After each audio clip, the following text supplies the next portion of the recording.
Hey, hey, hey, all you little huggable lollipops. Today I'm playing Zen Pinball 2, Star Wars The Rogue One table, and this is the most Star Wars movie I was most looking forward to watching again.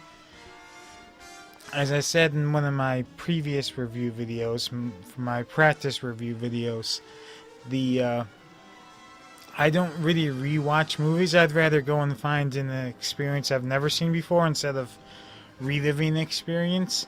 But so I've only seen this one twice since it came out, and it's definitely since 2000s. This is probably my favorite Star Wars movie since the original trilogy. I really love this movie. I believe I have almost double the amount of notes on this one than any other Star Wars movie. So, what is the plot of the movie? The daughter of an Imperial scientist joins the Rebel Alliance in a risky move to steal the Death Star plans. That's courtesy of IMDb.com, and it's pretty spot on. Times I lost interest was 0. How did it look? It looked amazing to me. I absolutely love the look and how many different planets they went to and the Death Star. The only times that it looked weird is when they had Tarkin on screen, because obviously they couldn't have him. He's been dead for many years. And when Leia was on the screen, who definitely didn't look like she did when she was filmed in the 70s. Which is understandable, because, you know, people get old. But that's the only two times I was like, oh. The sound of the movie was great, and I have no complaints with the sound of the movie. I really love the music and the sound effects. It sounds like a Star Wars movie. So character one I want to talk about is Jyn Erso, and for the majority of the movie, when I remember first viewing this, I was thinking, do I trust her? Will she do the can't even say honorable thing, because will she behave the way I want her to behave? Will she be the good guy in the end? And she was, and I really loved her. There are some parts where I thought it was weird that she was talking out of the side of her mouth. And it kind of was like, what the hell is that? There isn't much time. Next character is Cassius, which I could be saying his name wrong, but I have no idea how to pronounce it. My dyslexic mind is getting the best of this one. But I love the actor who played him. Everything about him, from the very beginning, he follows his orders to a T, and he always does what he thinks is best for the Rebel Alliance, even though it puts his conscience to what's the word I'm trying to say? His conscience on alert, maybe? No, his conscience on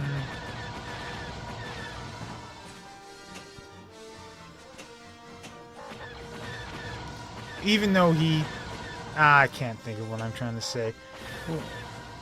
He does what he thinks is right for the Rebel Alliance, even though he's going to have to live with those horrible choices for the rest of his life. And he's alright with that. I love him, and the way he changes his mind and stuff. The way he changes his minds with assassinating Jin's father is great. I love that part.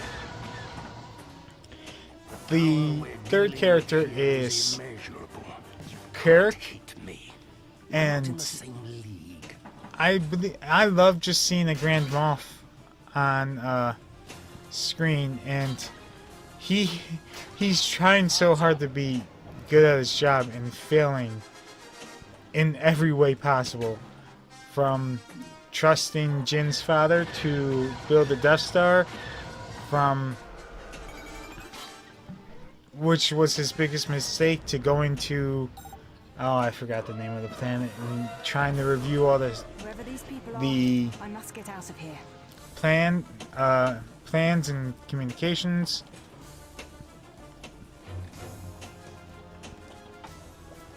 Excuse me, I was drinking there. He does what he thinks he needs to. Man, I cannot stop getting it down that hole. Normally it sounds like it's not all that bad to put it in the hole, but this one's really bad. I love him. My least favorite scene?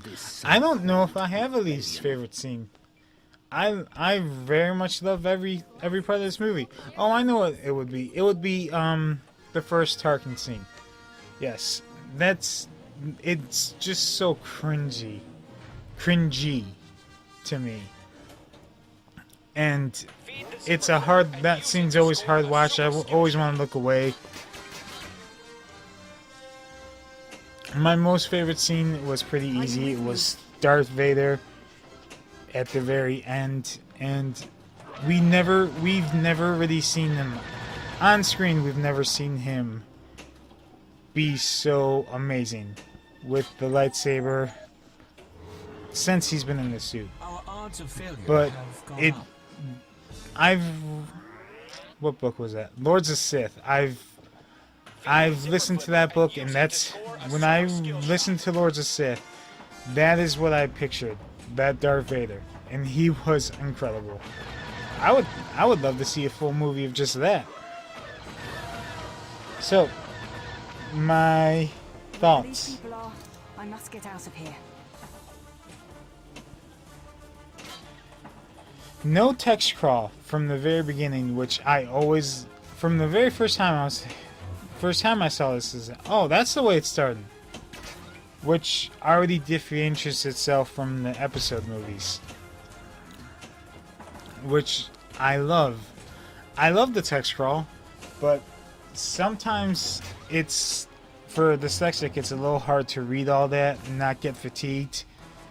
But I can get fatigued very fast reading, and sometimes it does happen. Just with that simple little 3-paragraph text crawl. Jin's mother was stupid. Instead of staying with her kid and living to fight another day, she went to fight a battle she could not clearly win. The manpower was too much against her.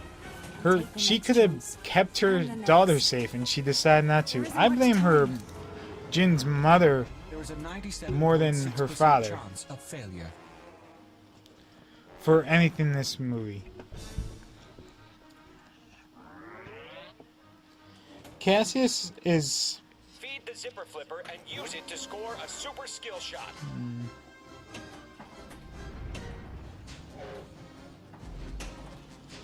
Cassius is a force to be reckoned with. Once again, sorry if I said his name wrong. He shoots his informant right in the back and doesn't even really look like he shows that much remorse to it. He does what he needs to do for the rebels to succeed. I love K2SO, but why did the reprogramming make him dumb as hell? I know it's a plot device, but it's super funny. His scenes are really one of the highlights in the movie. All of them. I'm capable of running my own. Tarkin looks like something from my nightmares. The end of this so-called rebellion is... I can't believe they have a fully functional Star Destroyer that close to the ground on a planet. I always thought with a Star Destroyer, when it's fully functional, that it doesn't go into ground level because the gravity would just take it down. I'm no scientist, that's what I always thought. I was wrong. It's amazing just to see it right above a city. And I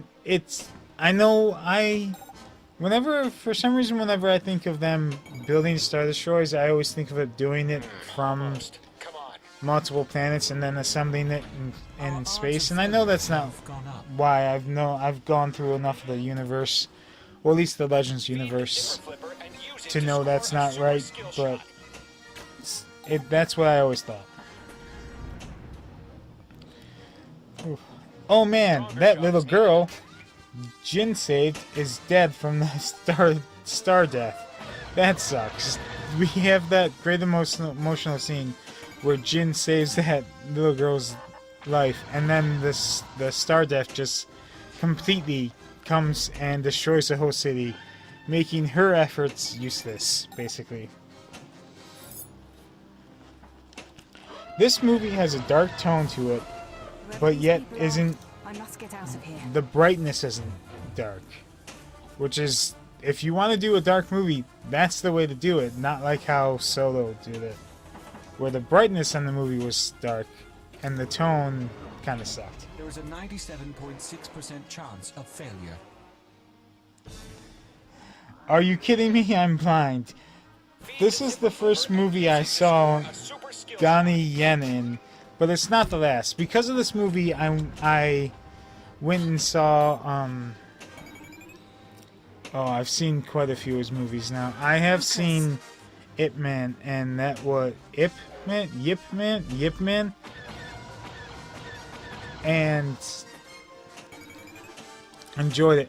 His action scenes are amazing, and This'll come in handy for my still, blaster. I don't understand how much force sensitivity does he have. Does he have enough force sensitivity to not be a Jedi, but just enough to have some Jedi abilities? Whoever these people are, I must get out of here. Ito is, I'm sorry if I said that capable wrong, of my own Ito is masters, very thank you dark, much.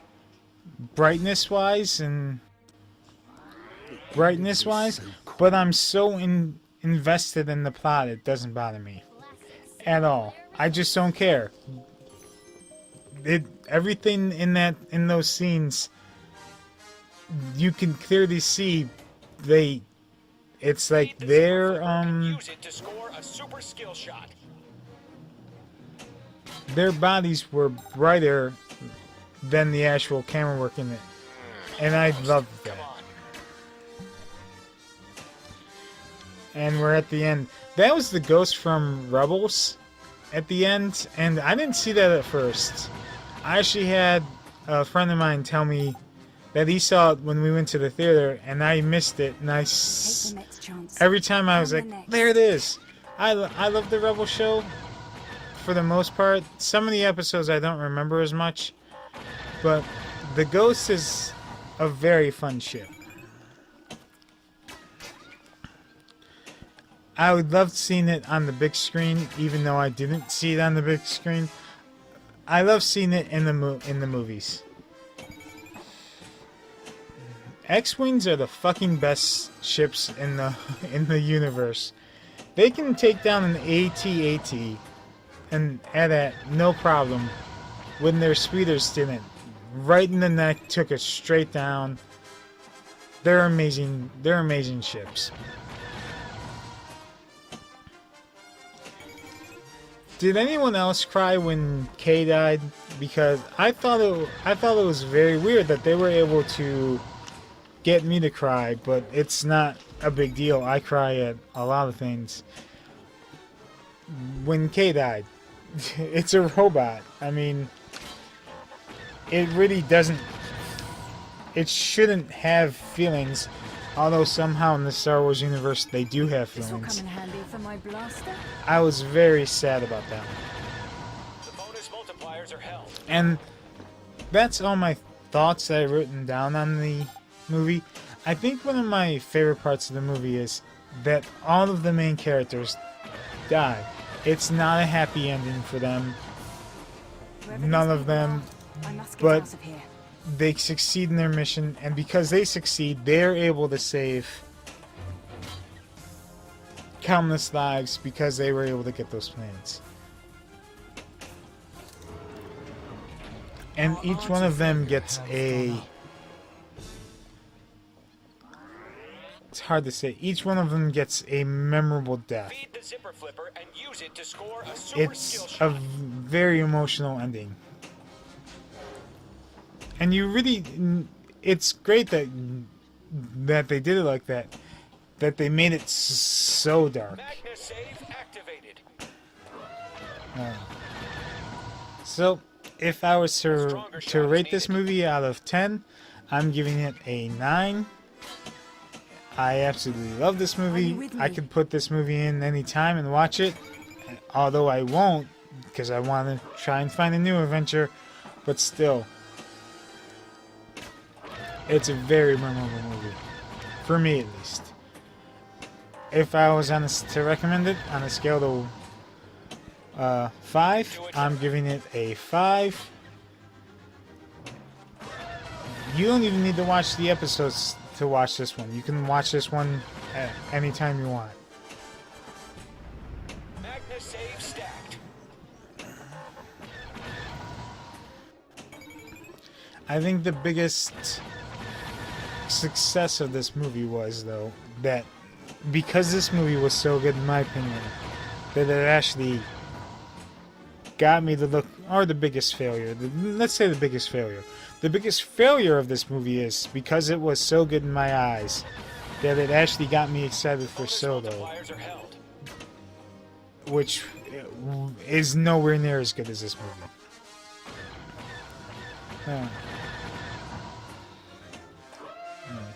Really love that movie. Alright, with all that being Wherever these said, people are, I must get thank out you of for here. watching my video. I don't know why you would be. Hopefully I'm getting better at this. I think this was probably the retro review that I was... Once again, it's not really a retro review because it's not that old. This is probably the late review that I was most forward to looking to doing, because I just really like the movie. And with all that being said, There is a Thanks for watching. 97.6% chance of failure. have some grape juice, and I hope to see you next time.